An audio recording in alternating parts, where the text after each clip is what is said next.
I love to showcase vans that are designed and built by women, especially if she's out enjoying her van before it's even completely finished. I met Michelle at Descent on Bend, and I just love this micro camper she built for herself. She's done a lot of trial and error in this Transit Connect and is almost done with her 4th version.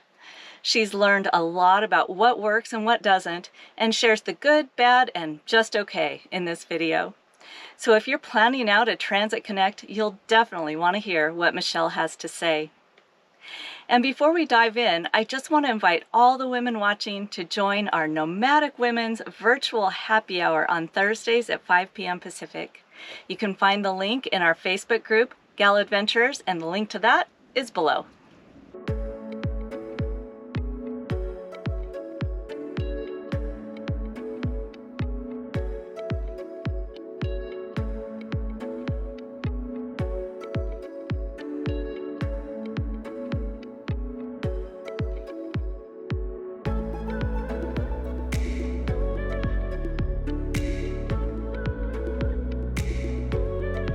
My name is Michelle Oglesbee-Flores, and I have Instagram, which is under My Son's Mom 95.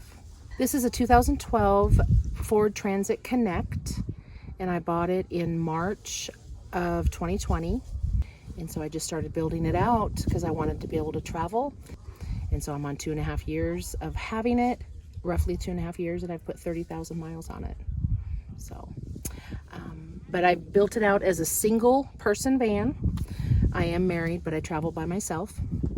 And my original build, I'm on my 4th build of this van. My original build, I had my kitchen here, which is where it is right now, which is on the passenger side of the rig. And I had a pull-out slat bed, which is common for most small vans. And I liked it because the width of it was a twin bed.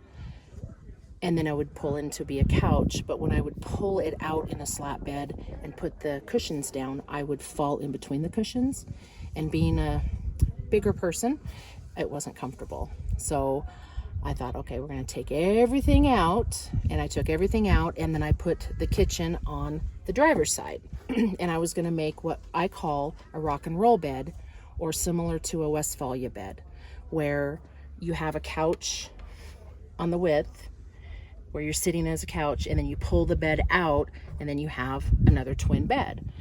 And in theory it worked until I tried to pull my bed out, and it wouldn't work. I didn't measure before you cut, and then double check on your measurements. So when I tried to pull my bed out, it hit the shelf, so I couldn't do that. So I made do. I figured I made do. I was able to put some stuff down on the cooler, and I still had my bed, and I was gone for 2 weeks. And I used that for a while, and then I was a remote worker, and I needed to be able to work on my table or my kitchen counter, and I couldn't because my bed was the whole width. There was absolutely no leg room. So I came home and I took it out again in December of 2020, and I narrowed the bed from 31 inches to 28 inches, and it worked a little bit better. Still kept it the same layout. And then I think it was in January, I tore everything out again. And I thought, I'm going to put the kitchen back on the right side. I'm going to make a little bit narrower rock and roll bed. And so I have done that, but I also wanted room for my fridge and a portable toilet that was always in my van, and that I could just be totally self-sufficient. So this is what I have now. I have the kitchen on the passenger side. I have my bed, which is 27 inches wide, I believe. And it can also be a love seat. It can be a chair. And if it's a chair, then I can also work. In a small rig, you don't have to have everything perfectly done. Like right now, I still have to paint. Haven't painted yet. I still need to fine tune some things. I have a cupboard I need to finish. But this is how we will do this. Pillows hold my bedding, or clothes if you need that. But what I have here is, I bought a trifold mattress off of Amazon, and I've cut it down. I've taken it out of the case, but I've cut it down. But I have this board here that rests on my fridge. So this, if I have this set up correctly, I can sit here and work. I have a little portable table I can put here and I can work. So then I have another desk. Or I can turn this way and I can work. Or if I needed to, I could sit here. Or if I had people over, it's a small van, but I could still sit places. So my fridge goes here, my toilet, I put my jackery here, and my fan. But I have a portable toilet that is right here with a hinging lid.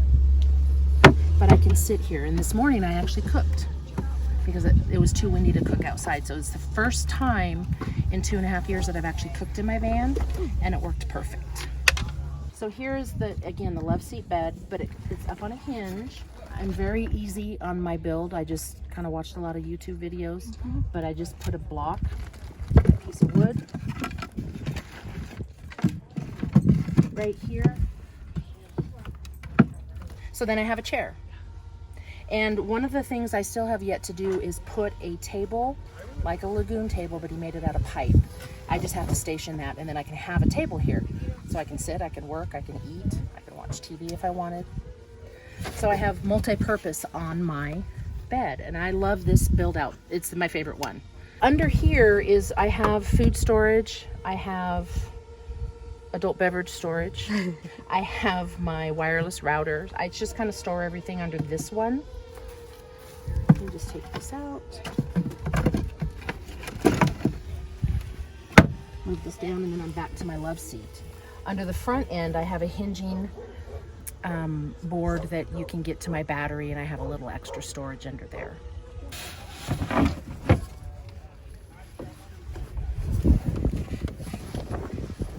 Just making the bed.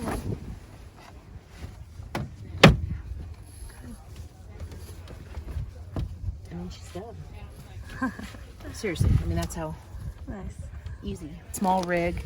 It's hard to put things, so I have these two little bins to put food.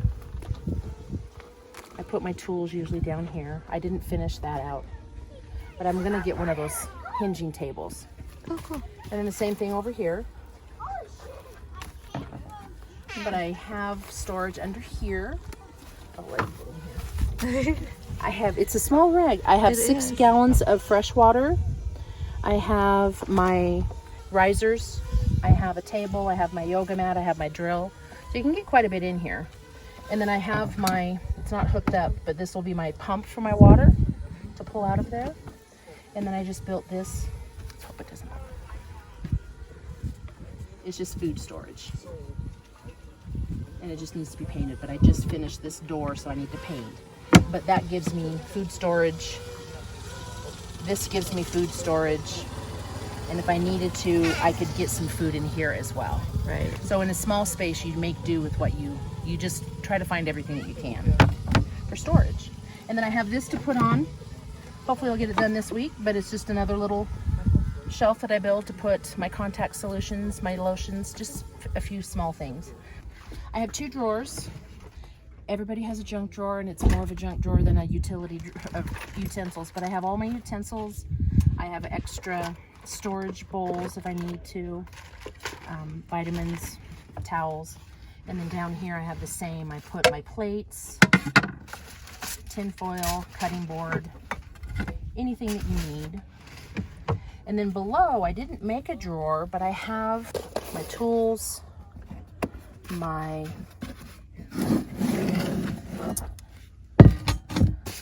pan, and then my cook stove. I have a butane cook stove. But I usually cook outside, but today was the first time I cooked inside due to the wind. Right. We need to have all different tools because you never know what you might need. Right. The only thing that I took out was my hammer, and I need my hammer, so I need to find that. Up top, on the Transit Connects, they have a little shelf that comes with all of them, that comes from the driver's seat at probably about this far, this deep, and I built a board that comes all the way out to the back of the seats. I have a curtain rod with blackout curtains here, and then up top I keep my clothes, I keep my day pack because I hike, I have my 10 essentials for hiking, I have my water filters, I have my bladder, I have my trekking poles, my first aid kit, anything that I can get up there, I put up there. Because it's, again, small rig, you need to use every little bit of space that you can. And then I just have the packing cubes. I found these on another video and they work great. And then I installed myself a fantastic fan, and it was very nerve-wracking trying to cut a hole in your roof. And I got it done. My poor neighbors, they kind of know when Michelle's out working in her van because they can hear me. But it works great. It works great. What I didn't do is I didn't really measure correctly for my roof. I just used the really thin ton and groove that you can get at Home Depot, and I put it all in here. I did the best. I'm 55. I did what I could do, and it works for me. Is it perfect? No. Do I love it? Yes. Do I need to repaint it? Yes. But you know, I just kind of started on one end and went all the way over. One thing that I didn't do accurately, that I wish I would have done accurately, is measure better on these walls. I just started cutting and putting stuff up, and it is what it is. I need to put some felt over here to cover this insulation. So I insulated everything, and it really helps. But I just need to finish this and just fine tune a few things. But I didn't do electrical lights. I just have USB charged lights all throughout. Easy, because electrical is very confusing to me. But so I just charge those. I have one in here. I have one inside my cabinet. I have one above the door. And then these little fans, they're USB charged fans that I have 2 of these and a bigger one, but there's lights on here as well. But yeah, I mean, it's just a small van, and I just encourage anybody. I wanted to get out and travel, and I could not afford to fly and stay somewhere. I could always afford one or not the other, and so I got my van and I just go. It's a great little van. I go into trailheads when we go backpacking, which is great. I've been to several events, and I love my van. You know, I go to friends' houses and I stay in my van because it's comfortable. Right. And her name is Gertie the Van. She's very slow. The thing about this, they're great, but they don't have a lot of speed. So when you're going up a hill, you're going very slow. Slower than a semi-truck, but she's Gertie the Van. Nice. Thank you. So that's my van. I want to thank Michelle for sharing her compact little van with us and sharing what she's learned through her exploration in building her van out.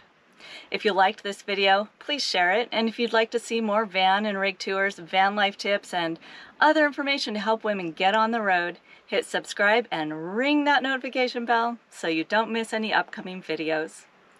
If you're a woman who would like to join in deeper conversation, join our Facebook group, Gal Adventurers, where I organize our weekly Nomadic Women's virtual happy hour every Thursday at 5 p.m. Pacific. This is Joni with TheGalavan. Enjoy your journey.